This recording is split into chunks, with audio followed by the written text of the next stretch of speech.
The purpose of this podcast is to educate and inform. It is no substitute for professional care by your doctor or your qualified healthcare professional. Never disregard or delay professional medical advice because of something you've heard on this podcast or in any linked material. Guests who speak on this podcast express their own opinions, experience, and conclusions. Dr. Shirley neither endorses nor opposes any particular opinion discussed on this podcast. The views expressed on this podcast have no relation to those of any academic, hospital, practice, institution, or other entity with which Dr. Shirley may be affiliated. Welcome to Forever Fab, the podcast on fashion, the art of living, and all things beauty. This podcast is curated by Dr. Shirley Madej, MD, as the definitive source of holistic wellness through beauty.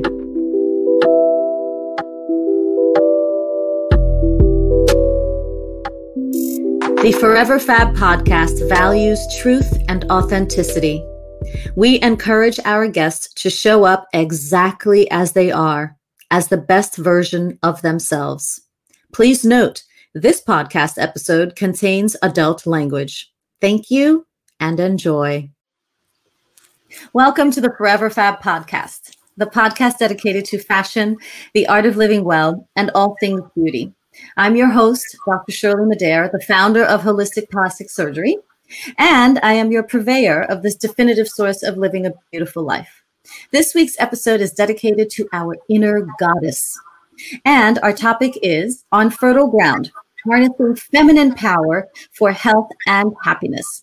Welcome to my interview with Kirsten Karchmer. Kirsten Karchmer is, a health tech pioneer, a women's health expert, and the founder and CEO of Forever Brazen. Her story's underlying thread is that of helping to enrich women's and girls' lives. In a previous career, she was a linguist. Later, as a reproductive acupuncturist and herbalist, in the last 20 years, Kirsten has helped over 10,000 women struggling with infertility to conceive by using information based on their periods. Though she no longer does fertility work, she has carried on her work with helping women to understand their bodies and their menstrual power, their natural power, to be frank. Most recently, she wrote a book called Seeing Red, the one book every woman needs to read, period. Don't you love that title? I love that title. And it is available on Amazon.com, of course. And she currently formulates supplements combining the best of Western medicine and traditional Chinese medicine to help manage menstrual symptoms. And that's available on her website, foreverbrazen.com. I just want to dig right in. Welcome, Kirsten. Thank you. Thank you. It's such a pleasure to be here. You and I could probably talk for 3 hours, so I'm just really excited to have a conversation. And, I know we're already kindred spirits because, I'm Forever Fab and you're Forever Brazen. I mean, there's something here. There's something here. It's the positivity of aging and longevity. Absolutely. Aging agelessly. How's that? I love it. We've got a lot to talk about. Okay, we're digging right in. So tell me about your history, your childhood. What did you want to be when you grew up? Well, I was a competitive athlete. I was a gymnast and then a competitive tennis player, ruthless athlete, just training 8-10 hours a day for my whole childhood. I was the child of 5 children, an Irish Catholic family. And so I was sort of 4 siblings above me and then 10 years in myself. So I was sort of that raised by wolves in that house. Everybody's sort of tired of raising children, so I had a lot of freedom. And and then I was diagnosed with MS when I was about 20 years old. And that was a big abrupt shift for me, going from being so active to, not being able to walk without a cane for a long time. And that was probably the best thing that ever happened to me, because I was incredibly sick for a long time. And I had a job teaching at Seoul. I was a linguist at UT, and I had gotten a job at Seoul National University in Korea for a year as a visiting professor. I was teaching Korean English professors how to teach English to Korean students, and I had been doing the Korean Special Forces training which is with my cane. The reason I picked that, because I didn't realize Korea is one of the safest places you'll ever go. You don't need any martial arts for Korea. Everyone is so incredibly beautiful and kind, but I didn't know, as a kid still. So I thought, well, I want to do a martial art that they use canes so that I could sort of weaponize my disability. And so I thought that was pretty cool. And one of my classmates was in acupuncture school, and she was like, you really need to go to my teacher. I think he can help you. And I was like, that's stupid. Acupuncture is never going to do anything. I had a blood patch that wouldn't close and it was leaking. And I was like, I've already had surgery. Acupuncture it's like going to a psychic. Yeah. And I was a real jerk, in the meeting with the doctor. But in the end, he said something so profound. After he felt my pulse, and I was rolling my eyes and hemming and hawing the whole time. And he said, here's the deal. When you were born, your constitution was very strong. And because you had MS when you were born, but it was very weak compared to your constitution. You're very formidable. And he said, but you trained and trained and trained and trained and trained. And you thought you were getting stronger, but actually you were getting weaker. Whoa. Your mind was strong and your muscles were strong, but your organs were getting exhausted every single day. And that gave an opportunity for your MS to get stronger and stronger. And finally, when you turned 18 years old, your disease became stronger than your constitution. And that's what got you to where you are today. My job is to help you make your constitution stronger than your disease, and maybe we can help you go into remission. Whoa. And then that was what happened. And then I became an acupuncturist after that. There you go. I mean, that's, first of all, I have to applaud you, your bravery, your resilience, everything that you went through, but particularly that you said that this MS was one of the best things that happened to you. It reminds me of being on the spiritual path, right? And we don't have to get spiritual, but sometimes things happen, like bad things happen that shake your foundation, that really throw you for a loop. And yet we don't often recognize that there's an opportunity in that. It's just disguised as a loss. Absolutely. Well, I think that, right? I think that sometimes when people aren't familiar with that conversation, they think like, somehow you think like, well, I'm to blame for that, or I deserved it, or I wanted it, or, I would argue some parts of you do want things to happen. People like, why do you think you got MS? And I was like, probably because I wanted to lay down a lot. I'm tired, but I think that when there are hard times, there is always grace. Yeah. Even in the pandemic, there has been so much grace. There's been a lot of horrible things happening for so many people everywhere, but there has been grace, and we can't control what happens, but we can control how we relate with what happens. And we can put all of our attention on capturing the grace and savoring it and trying to manage the shit as much as possible, or suffering without it. Yeah. And that's the only place we have power in, but it's a lot of power. Yeah. To recognize that we have power in our choice and how we choose to respond to something, no matter how bad or no matter how good. I have to admit, it's a difficult lesson. I still have a hard time with it, and it remains a work in progress for me, but I agree with you. It is absolutely empowering once you're able to do that.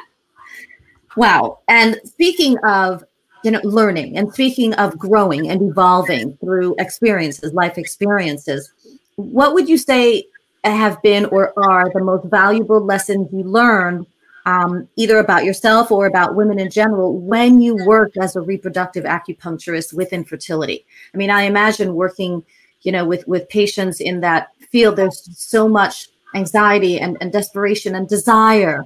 So what were some of the valuable lessons that you learned during that period? No pun intended. Well, it's rife with opportunities. Yeah.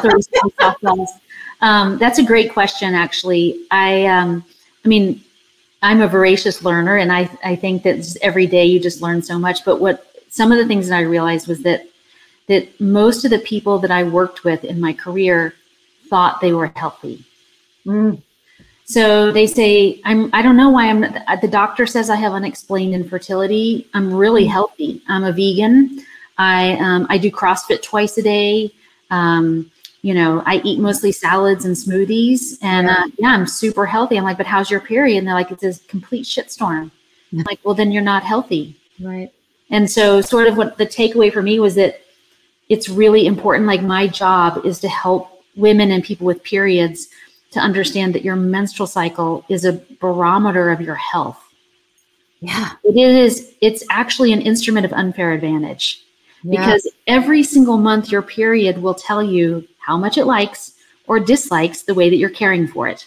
No matter what book tells you that it's the right way to care for your body, your period will not lie to you. And it might get better. Like some people will say I feel like it's very hard for females to be vegan. I mean, people with periods to be vegan, only because often they're exercising a lot. They just can't get the concentration, and like they have to work very hard to get it right. And because I saw a very, very high percentage of mostly women, I didn't have any trans patient in my clinic, so I want to be sensitive there, but who were vegan, and you can see it in their menstrual blood. They're like, oh, ideally you have 4 days of bleeding soaking a tampon or a pad every 4 hours, and they'd have like a half a day of bleeding, and they would think that was a good thing. They're like, no, my period's so easy, just have like a half day of bleeding. I'm like, but that means there's no lining. The volume of blood tells us very clearly how robustly the quality and quantity of food that you're eating is, and your ability to take that food, break it down, extract the nutrients, make marrow, make blood, and make a uterine lining. And so if we can pay really careful attention to that, then that can allow us to use diagnostic work that requires no lab work, that requires nothing special. I mean, my whole work now is about how do we democratize access to health.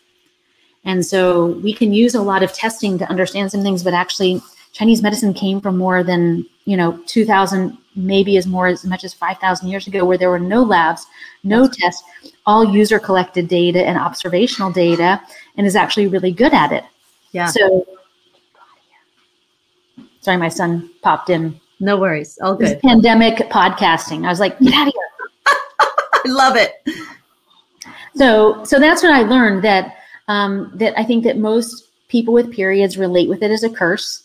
Yeah. That most people think that a period is something just to be endured and preferably covered up or eliminated, and that there's, that they don't realize that using oral contraceptives to manage menstrual cycles is a missed opportunity to have greater insight to your overall health and the opportunity to fix them, because the majority of menstrual conditions are highly correlated with the diseases that are most likely to kill us, like diabetes, heart disease, estrogen-dependent cancer, stroke, and suicide. And so when we cover it up with oral I'm not saying that I love oral contraceptives for prevention of unwanted pregnancy. Yeah. But when you use it to correct menstrual problems, correct. They take oral contraceptives for 10 or 15 years, and then they get off, and then there's a big shitstorm again. The period has gotten worse because they haven't had to deal with it. And then oh no, now I can't get pregnant. Yeah. So that was a long answer. Sorry. No, it's a great answer. And I have to tell you, I went to medical school, right? I'm a physician, and I'm embarrassed, ashamed, whatever the word may be, to say that I never understood, and maybe it was on me, but I never understood that a menstrual cycle could be used as a barometer for your holistic health. I mean, you just made a connection essentially between your digestion, your microbiome, and your menstruation. I never heard that before. It's because I invented it, baby. But it makes total sense. Everything is related. Everything is connected. And you're right. How did the, physicians from thousands of years ago be able to, manage illnesses and conditions? Because they didn't have labs. They didn't have imaging, right? They had a lot of people. A lot of people. So they just paid attention, you know? Yeah. It's actually really interesting. Like the reproductive, I'm a reproductive acupuncturist. This is specialization. And this came from the Qing dynasty. And the reproductive acupuncturists were the most, under the king, they were the most revered people. Because their job, they were assigned to all the king's wives, whatever you want to call them, consorts. Yeah. And each one would have his own imperial doctor, her own imperial doctor, who was responsible for taking her pulse, customizing her food for the week according to the phases of her menstrual cycle, giving her herbs to regulate whatever wasn't, optimized. And along the dynasty. Exactly. Wow. Wow. Good stuff.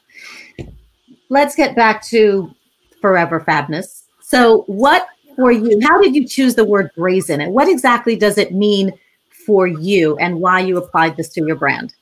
I love this question. This makes me so happy. I could tell this story like 1,000 times a day. Great, tell it to us. I love naming things. Like my first software company was called Conceivable, which I thought was pretty good, but I think brazen's even better because, so, you know, I was doing this for my whole career, like almost 25 years in the fertility space, fixing periods to improve. And I wrote an article for Goop magazine a couple of years ago called What Your Period Can Tell You About Your Health. Yes. It ended up being one of the most performant articles of all time on the magazine at the time of publication. And hundreds of women wrote to me saying nearly the same thing. I'm 26 years old. I'm not in a relationship. I don't want a baby. I'm not touching shit called Conceivable. Heard you can fix periods. Can you help me? I'm really suffering. And just like you, even though I had been in this field forever, I thought, well, everybody who came to my clinic had terrible periods because they're highly correlated.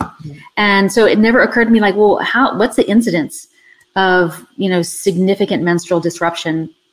And the data showed that 82% of women and people with periods last year reported life-interrupting and significant menstrual pain and PMS. 82%. And I was dumbfounded. Yeah. I was absolutely dumbfounded. I thought, how the fuck can we be in the middle of a women's movement? How can we rise up? Are you dealing with this? And not talking about it. I'm not talking about it. Or doing anything about it. How can we be complicit with our suffering? Yeah. How have we allowed ourselves to be brainwashed that this is okay, that this is normal, that suffering is part of what it means to be a woman, that, you know, I just was like, I thought we can't win anything. Like we can't change anything. We can't be president. We can't do anything when we allow all of our sisters to suffer silently alone with a hot water bottle. And I, like, you know, as an athlete, I'm always like, when I was an athlete, I wasn't picking anybody on my team with a hot water bottle for sure. Right. Right. Because, like, and so, you know, I was really working on names and, you know, we were looking at like 28 and I really liked this. I wanted to call it 2.5 because out of like 2.5 billion people with periods are suffering every month. Wow. Every month. And I really like that. And then I came across brazen. Brazen means to overcome something shameful with swagger. Oh, like, yes. Swagger. And I was like, fuck yeah, I love that.